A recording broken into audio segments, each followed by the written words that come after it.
Hello and welcome to Monaco. We're here at the EY World Entrepreneur of the Year Awards on a very hot summer's day by the harbour. I'm joined by David Hung. Thank you for joining us, David. David is the co-founder and chief executive of Medivation.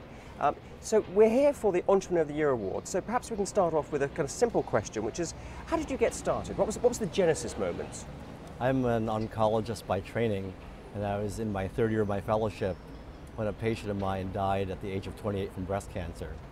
And at that point it occurred to me that it would be difficult to spend the rest of my career giving drugs that still allowed patients to die at such a young age from such horrible diseases. So at that stage I decided I wanted to try to get into industry to see whether I could invent or innovate new approaches to difficult diseases.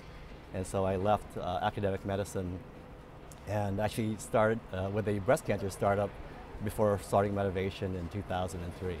It's quite a high-risk business though, isn't it, in terms of kind of living and dying on the success or failure of one particular drug or patient. I mean, how do you find that level of stress and risk involved in the company? Well, it's certainly a risky business, but the way we look at it, when patients' lives are in danger, it's hard to justify playing it safe. So we believe that, as with all great opportunities, the price of opportunity is risk, and we would gladly incur risk as a company if we can reduce risk to a patient. So our philosophy is that someone's going to try to fix some of these horrible diseases, and it might also be us. I have a fantastic team, one of the most dedicated and professional teams I've ever worked with. So we're very excited about the opportunities to tackle some of these major diseases.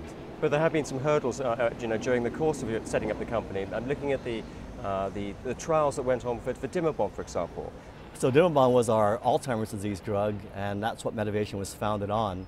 And as you alluded to, although we had one very positive trial with Dimabon, our second confirmatory study was negative.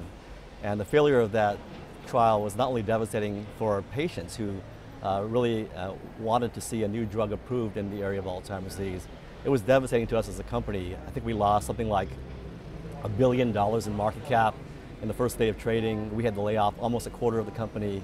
There were very difficult days for us, but we put our heads down, really put our noses to the grindstone and pushed through our prostate cancer program. And luckily, our prostate cancer trial was actually so robustly positive it had to be stopped early, which led to the approval of what's now called Xtandi for the treatment of metastatic castration-resistant prostate cancer. We're approved in 55 countries around the world. We just crossed $2 billion in revenue since launch, and we are very fortunate to have had a chance to develop a drug that has been able to impact the lives of thousands of people around the world.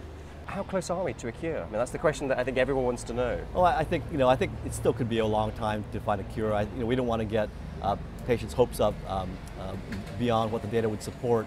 We believe that the benefits that we're seeing right now are substantial. We're very excited about them. We're always trying to find ways to get better and improve our technologies, but we have to just wait for the data to speak for themselves. Do you think, looking at the news coming out of the possibility that we might be moving to finding some solution to lung cancer, do you think gene therapy is the answer to these type of diseases, or? I think gene therapy is just one such approach. It's a novel approach, and it would probably be very useful for certain kinds of diseases, perhaps not all diseases. There's another area that's very hot right now called immunotherapy. What you're trying to do there is tumors can turn off your immune system to evade detection, and there's some evidence now that if you can turn your immune system back on, that may have benefits in fighting your cancer. So very promising, but still 10, 20, 30 years in the future before we find? Actually, no, I don't think so. There are already a number of trials that have demonstrated significant benefit of immune therapy in multiple cancers. David, thank you very much for joining us this morning. Thank you so much. It's been great talking to you, and do join us throughout the day for more interviews with the winners of the individual country awards here in Monaco.